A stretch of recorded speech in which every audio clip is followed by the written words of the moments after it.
Hello दोस्तों, मैं हूं मनोज और YouTube चैनल पे आप सभी का स्वागत है। आज अपन फिजिकल केमिस्ट्री के अंदर एक चैप्टर है इलेक्ट्रोकेमिस्ट्री। उस इलेक्ट्रोकेमिस्ट्री के अंदर एक सेल पढ़ने वाला, उसका नाम है इलेक्ट्रोकेमिकल सेल।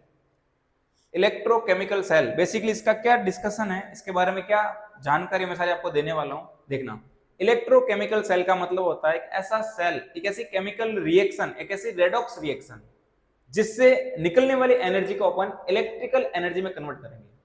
एक इस सेल के अंदर एक ऐसी रिएक्शन होने वाली है, उस रिएक्शन को हम बोलते हैं रेडॉक्स रिएक्शन। रेडॉक्स रिएक्शन क्या होता है मैं आपको बताने वाला हूं। तो इस केमिकल सेल के अंदर एक रिएक्शन होगी, केमिकल्स की वजह से रिएक्शन होती है। उस रिएक्शन से जो एनर्जी रिलीज होती है, उस एनर्जी को मैं इलेक्ट्रिकल एनर्जी में कन्वर्ट करने वाला हूं। इसी प्रोसेस को अपन क्या बोलते हैं, इलेक्ट्रोकेमिकल सेल। और इस केमिस्ट्री को बोलते हैं इलेक्ट्रोकेमिस्ट्री। क्या बोलते हैं, इलेक्ट्रोकेमिस्ट्री। अब देखना, ये लिखा हूं मेरे पास में इलेक्ट्रोकेमिकल सेल। बेसिकली सेल के अंदर मेरे पास में दो कंटेनर्स हैं। दो क्या है, कंटेनर है। इस कंटेनर के अंदर मैंने एक सॉल्यूशन भरा हुआ है और एक मेटल की रॉड डाल रखी है। मैंने इस मेटल की रॉड को बोला इलेक्ट्रोड। क्या बोला, इलेक्ट्रोड। इस मेटल की रॉड को मैंने क्या बोला दोस्त, इलेक्ट्रोड। और इलेक्ट्रोड रखा हुआ है किसी उसी के सॉल्यूशन के अंदर।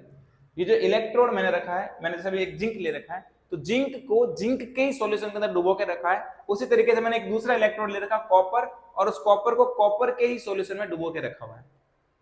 जिंक को जिंक के ही कोई आयन के सॉल्यूशन के अंदर, और कॉपर को कॉपर के कोई आयन के सॉल्यूशन के अंदर डुबो के रखा है। उसकी वजह से यहाँ पर क्या होता है, पोटेंशियल डेवलप होता है। क्या होता है दोस्त, पोटेंशियल डेवलप होता है।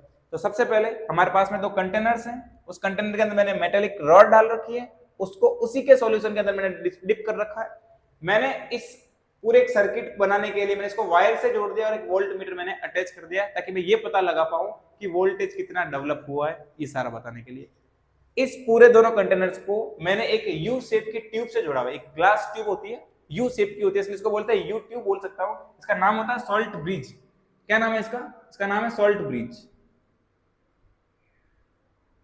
सॉल्ट ब्रिज क्यों लगाते हैं, सॉल्ट ब्रिज इन दोनों सेल को आपस में कनेक्ट करने के लिए लगाते हैं। इन दोनों सेल की इलेक्ट्रिकल न्यूट्रलिटी को बैलेंस रखने के लिए लगाते हैं। क्या बढ़ते हैं सॉल्ट ब्रिज के अंदर, सॉल्ट ब्रिज के अंदर बढ़ते हैं KCl, पोटेशियम क्लोराइड, या फिर बढ़ते हैं इसके अंदर KNO3, या फिर इसके अंदर बढ़ सकते हैं अमोनियम नाइट्रेट। ये इसके अंदर बराबर रहता है। क्यों बराबर रहता है, क्या लॉजिक है इसका, ये अपन डिस्कस करने वाले। बट और सुनना इसके बारे में, तो थोड़ा थोड़ा आपको फिनोमेना समझ में आ रहा है कि ऐसा कंटेनर है जिसमें मैंने सब कुछ डाल रखा है। अब मैं बात करता हूं, आपको मैंने भी बोला है कि पोटेंशियल डेवलप होगा जब मैं एक, जैसे मान लो मेरे पास में मेटेलिक रॉड है, इस मेटेलिक रॉड को मैं इसी के सॉल्यूशन में जब मैं डिप करता हूं, तो इसमें चार्जेस के अंदर डिफरेंस है। चार्जेस के अंदर, आयंस के अंदर डिफरेंसेस है। उसी डिफरेंस की वजह से एक पोटेंशियल डेवलप होता है, उसको मैं बोलता हूं इलेक्ट्रोड पोटेंशियल। क्या बोलता हूं, इलेक्ट्रोड पोटेंशियल। देखना, ये मेरे पास में जिंक है, जिंक सॉलिड स्टेट के अंदर, इसका मतलब जिंक जीरो के अंदर है। और ये जो मैंने सॉल्यूशन भरा हुआ है, दैट इज जिंक सल्फेट। कैसा सॉल्यूशन है ये सॉल्यूशन भरा मैंने जिंक सल्फेट का। तो अगर मैं इसकी में बात करूं, इसके अंदर जिंक Zn+2 चार्ज के अंदर है, Zn+2 आयन के अंदर प्रेजेंट है। अब आप मुझे बताओ, इसमें और इस सॉल्यूशन के बीच में, क्या चार्ज के बीच में, क्या इलेक्ट्रॉन्स के बीच में डिफरेंस नहीं है, इलेक्ट्रॉन के बीच में डिफरेंस है। ऐसा बोलो, चार्ज के बीच में डिफरेंस है। इसलिए चार्ज अपना हायर एंड से, अपने हायर कंसंट्रेशन से लोअर कंसंट्रेशन तरफ फ्लो करेगा, ऐसा बोल सकता हूं। या फिर ऐसा बोलता हूं, इनके बीच में चार्ज में डिफरेंस होने की वजह से यहां पर एक पोटेंशियल डेवलप होता है। क्या डेवलप होता है, पोटेंशियल। ये पोटेंशियल इलेक्ट्रोड की वजह से डेवलप हो रहा है, इसलिए मैंने इसको बोला इलेक्ट्रोड पोटेंशियल। क्या बोला दोस्त, इलेक्ट्रोड पोटेंशियल। ये electrode potential as well as इस इलेक्ट्रोड के साथ में भी सेम प्रोसीजर होने वाला। यहां पर कॉपर सॉलिड के अंदर है, मेटल के अंदर है, और यहां पर जो कॉपर सल्फेट के अंदर भरा हुआ मैंने, कॉपर सल्फेट में भरा हुआ है। अब बताओ, कॉपर सल्फेट का सॉल्यूशन है, इसमें कॉपर +2 चार्ज के अंदर है। इधर भी क्या हो रहा है, इनके बीच में क्या आ रहा है, डिफरेंस आ रहा है, चार्जेस के बीच में डिफरेंस, इसलिए मैंने इसको क्या बोला, इलेक्ट्रोड पोटेंशियल। अब इलेक्ट्रोड पोटेंशियल दो टाइप के और होते हैं, ऑक्सीडेशन इलेक्ट्रोड पोटेंशियल और रिडक्शन इलेक्ट्रोड पोटेंशियल। मैं बताऊंगा ऑक्सीडेशन क्या होता है, रिडक्शन क्या होता है। एक मैं कंडीशन और बोलता हूं, एक वर्ड बोलता हूं, standard electrode potential. Standard electrode potential कब होगा, स्टैंडर्ड कंडीशन के अंदर होगा। स्टैंडर्ड कंडीशन क्या होती है, जब अगर प्रेशर 1 बार हो। स्टैंडर्ड कंडीशन, स्टैंडर्ड कंडीशन क्या होगी, प्रेशर इक्वल टू 1 बार, यानी इस पर जो प्रेशर अप्लाई किया वो कितना है 1 बार है। टेम्परेचर इक्वल टू 298 केल्विन, और इस सॉल्यूशन की जो कंसंट्रेशन है वो 1 मोलर होनी चाहिए। Concentration of solution equal to 1 molar. अगर ऐसी कुछ कहानी है, इसको मैं बोलता हूं स्टैंडर्ड कंडीशन, और स्टैंडर्ड कंडीशन के अंदर जो पोटेंशियल होता है उसको मैं बोलता हूं स्टैंडर्ड इलेक्ट्रोड पोटेंशियल। क्या बोलता हूं दोस्त? Standard electrode potential. यहां तक कहानी क्लियर? आगे डिस्कशन करते हैं अपन। SEP स्टैंडर्ड इलेक्ट्रोड पोटेंशियल हो चुका है। अब मैं बताता हूं आपको ऑक्सीडेशन और रिडक्शन क्या होता है। दो चीज बताऊंगा, ऑक्सीडेशन और रिडक्शन। आपने छोटी क्लासेस में पढ़ा होगा, 11th क्लास में आपने पढ़ा होगा, कोई दिक्कत नहीं है, अपन समझते हैं। देखो ऑक्सीडेशन, और एक इधर बोलता हूं मैं रिडक्शन।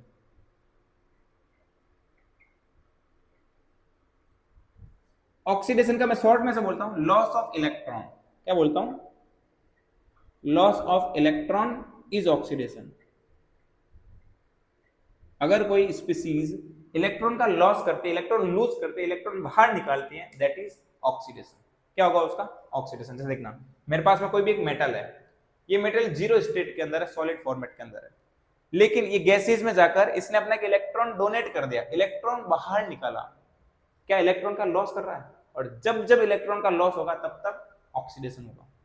जब कोई स्पीसीज, जब कोई एलिमेंट इलेक्ट्रॉन को लूज करता है, बाहर निकालता है, इलेक्ट्रॉन का लॉस करता है, तो क्या होगा? ऑक्सीडेशन। जैसे देखना, ये इससे इसमें चला गया M+1, या फिर ये M+4 में चला गया, M+4 M+6 में चला गया।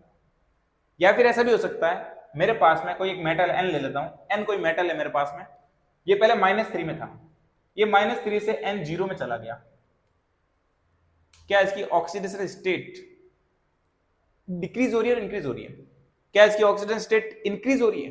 इस तरफ बताओ, पहले इस वाले में बताओ, ऊपर वाले में। पहले 0 में था, 0 से वो +1 में गया, +1 से +4 बोल सकता हूं, +4 से +6।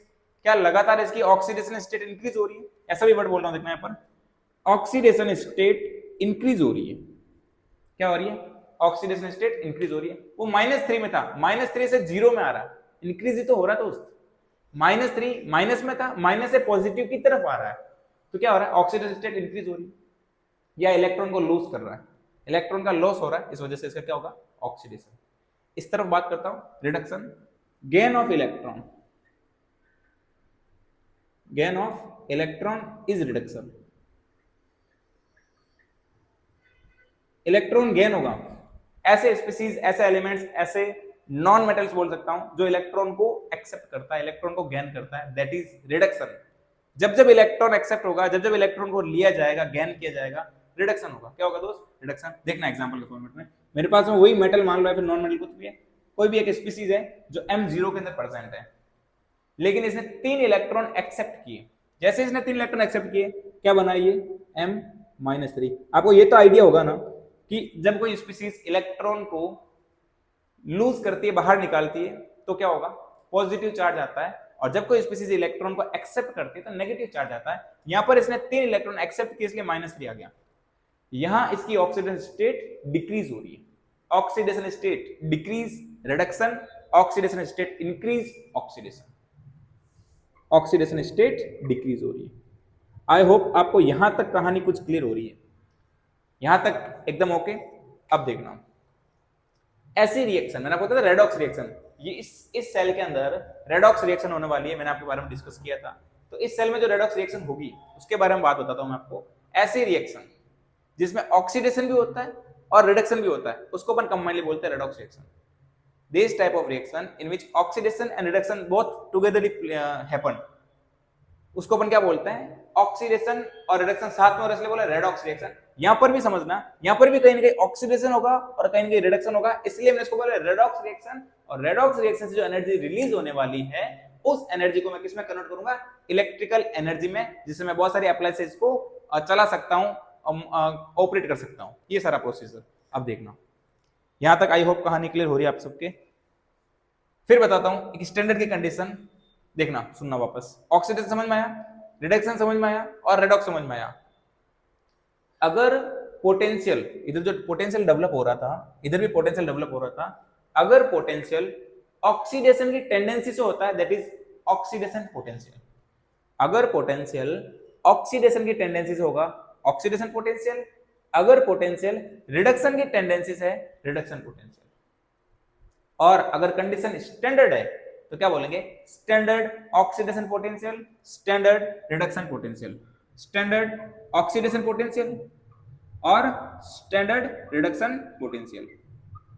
ये अपन वर्ड्स यूज करेंगे किसके लिए, ऑक्सीडेशन पोटेंशियल के लिए और रिडक्शन पोटेंशियल के लिए। ये क्यों हो रहा है, क्योंकि इन दोनों कंटेनर के अंदर रेडॉक्स होगा।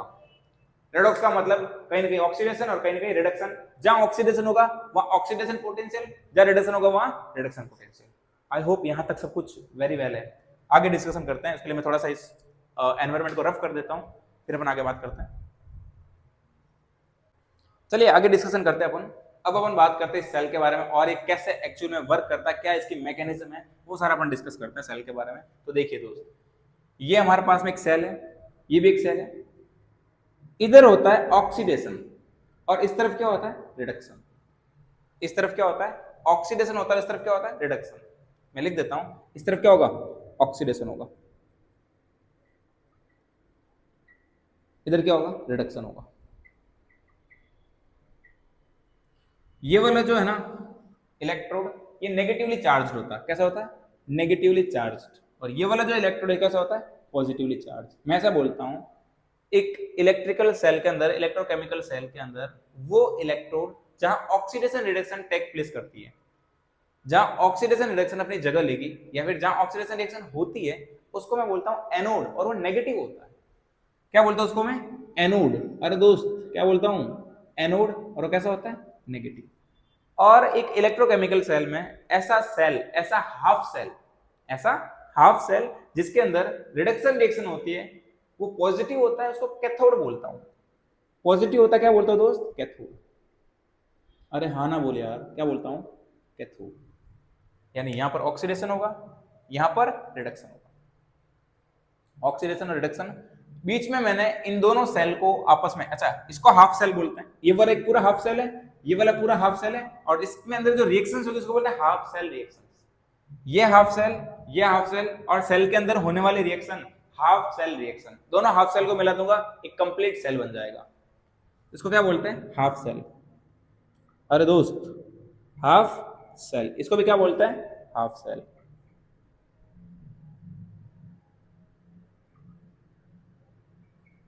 यहां तक सब कुछ क्लियर। अब देखना, मैंने एक बीच में सॉल्ट ब्रिज लगा रखा है, उस सॉल्ट ब्रिज के अंदर मैंने कुछ सॉल्ट डाला हुआ है, KCl, KNO3, NH4NO3।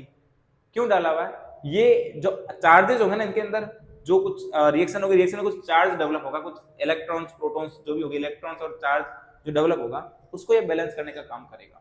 Salt bridge दोनों हाफ सेल को कनेक्ट करने का काम भी करता है, इलेक्ट्रिकली न्यूट्रलिटी का काम करता है, और इलेक्ट्रॉन का फ्लो भी अगर इससे होगा, इलेक्ट्रॉन का फ्लो भी इससे होगा। और मैं ऐसा बोलता हूं, हमारे करंट को, जब नॉर्मली करंट को फ्लो करवाते हैं, करंट के फ्लो के लिए सर्किट कंप्लीट होना जरूरी है। सर्किट अगर कंप्लीट नहीं है, करंट फ्लो नहीं होता है।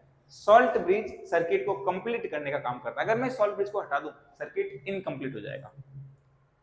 सर्किट ओपन बोल सकता हूं, सर्किट क्लोज नहीं होगा तो करंट भी फ्लो नहीं होगी। तो सॉल्ट ब्रिज इन दोनों को जोड़ने का काम करता है, सर्किट को पूरा एक कंप्लीट करने का काम करता है, जोड़ने का काम करता है। यहां तक क्लियर। अब देखना, इस तरफ क्या होता है, इस तरफ होता है ऑक्सीडेशन, इस तरफ क्या होता है, रिडक्शन। एक मैं थोड़ी सी ट्रिक बताता हूं आपको, देखना इस तरफ ऐसा बोलता हूं, गर लियो, गर लियो। ये आप थोड़े ध्यान रखें। वो भी कैसे लिया मैंने घर, मैंने घर लिया लॉन लेकर। घर कैसे लिया, लॉन लेकर। ये क्या सर, ये एक ट्रिक है सिंपल सी, देखना। इधर मैं पहले बोलता हूं, इसके ट्रिक का मतलब है left oxidation anode negative, left oxidation anode negative, ये इसका मतलब है। और घर का मतलब होगा gain of electron is reduction, और इधर होगा loss of electron is oxidation.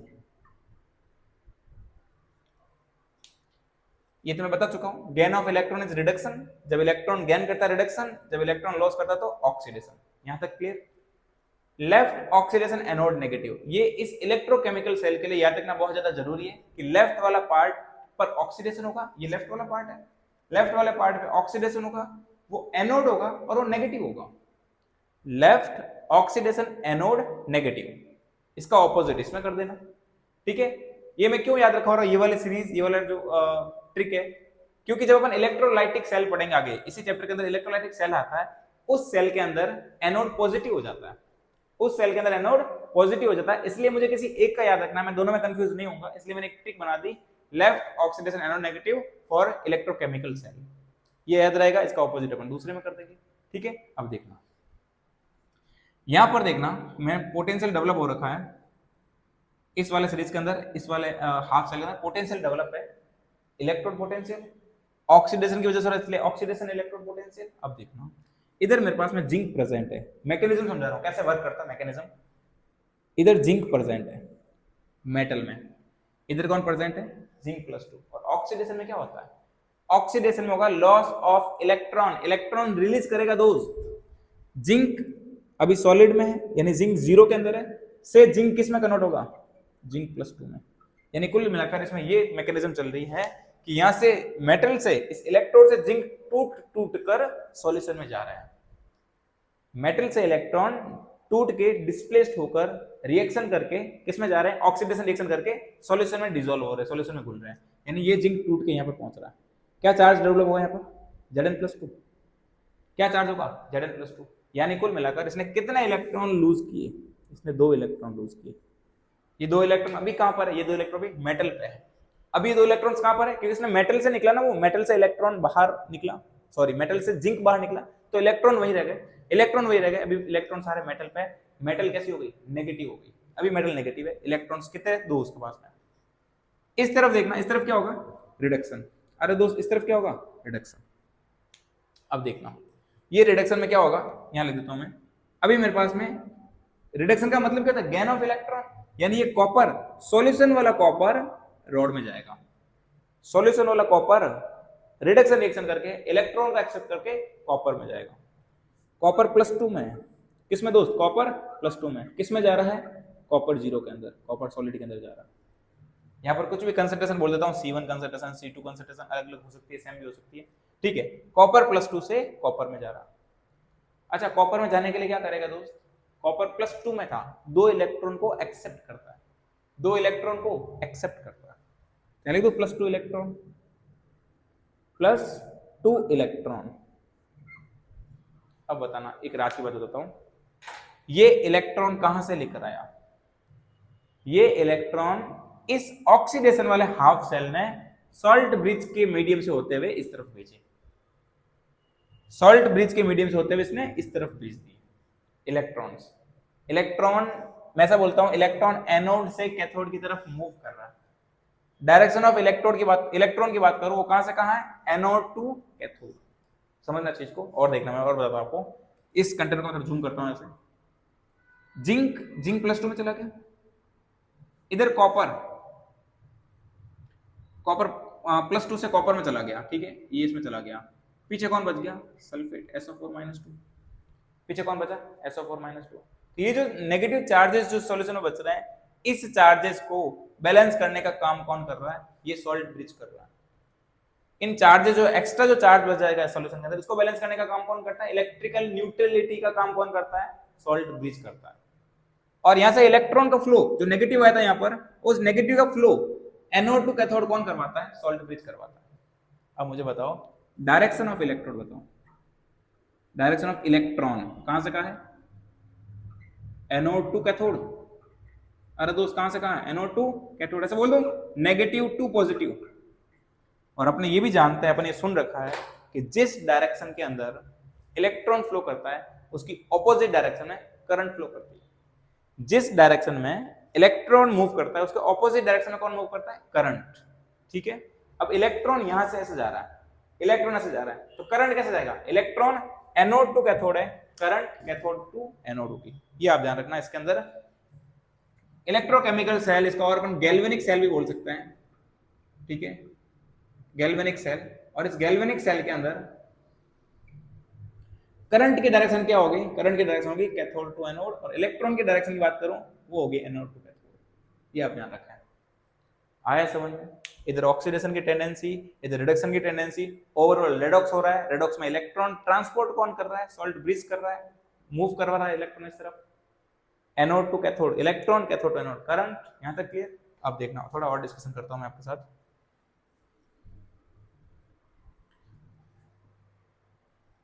चलो इस तरफ देखो, अगर मैं पूरी रिएक्शन को लिखूं, जिंक प्लस कॉपर प्लस 2 किस में कन्वर्ट हो रहा था? प्रोडक्ट क्या था? Zinc plus 2 plus copper, copper solid में, और ये C1 कंसेंट्रेशन में चला गया, ये मान लो C2 कंसेंट्रेशन में था और ये सॉलिड में था, ऐसे। तो जिंक जिंक प्लस 2 में जा रहा था और कॉपर प्लस 2 कॉपर में कन्वर्ट हो रहा है। ये है नेट सेल रिएक्शन। इस सेल की कंप्लीट जो रिएक्शन है इसको बोलते हैं नेट सेल रिएक्शन। ये नेट सेल रिएक्शन हो रही है। एक और बात बताता हूं,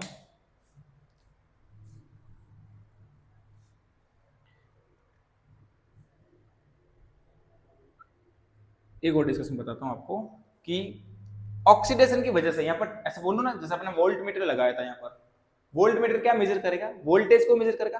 कितना वोल्टेज आया है वो पता लगाने के लिए वो वोल्टेज में डिफ्लेक्शन आ जाएगा, कितना आया वो रीडिंग अपन चेक करनी है। एक्चुअल में ऑक्सीडेशन की वजह से जो रीडिंग आती है, जो वोल्टेज आता है, पोटेंशियल बोल दूं, E oxidation plus E reduction जोड़ दूं, अरे भाई ये क्या हो जाएगा? Cell potential, cell potential. अब देखो कितना पोटेंशियल आएगा, तो ऑक्सीडेशन की वजह से जो पोटेंशियल आता है, याद रखना ये वाला आपको, 0.76 वोल्ट। ऑक्सीडेशन की वजह से जो पोटेंशियल आता है वो आता है 0.76 वोल्ट, और रिडक्शन की वजह से जो पोटेंशियल आता है वो आता है 0.36 वोल्ट। तो ऑलमोस्ट ये कितना आता है? 1.1 वोल्ट के आसपास, 34 है, 1.1 वोल्ट के आसपास क्या आता है इसका ऑक्सीडेशन या फिर सेल पोटेंशियल, 1.1 वोल्ट। किसका है ये? इलेक्ट्रोकेमिकल सेल का या फिर गैल्वेनिक सेल का पोटेंशियल आपसे पूछे कितना आएगा? 1.1 वोल्ट। उसमें ऑक्सीडेशन का इतना आता है 0.76 और रिडक्शन का आता है 0.34 वोल्ट। यहां तक सारी कहानी क्लियर आपको? इस तरीके से मैकेनिज्म से काम करता है इलेक्ट्रोकेमिकल सेल। और केमिकल सेल से हमें क्या मिलती है? एनर्जी मिलती है। केमिकल सेल से मतलब केमिकल्स की रिएक्शन से ऑटोमेटिकली एनर्जी इलेक्ट्रिकल हमें मिलती है। सारा प्रोसेस इसके अंदर चलता है। ठीक है दोस्त, आई होप यहाँ तक सब कुछ क्लियर है। तो आज के लिए इतने ही, बाकी बात है नेक्स्ट क्लास में। तब तक के लिए ऑल द बेस्ट। जय हिंद, जय भारत।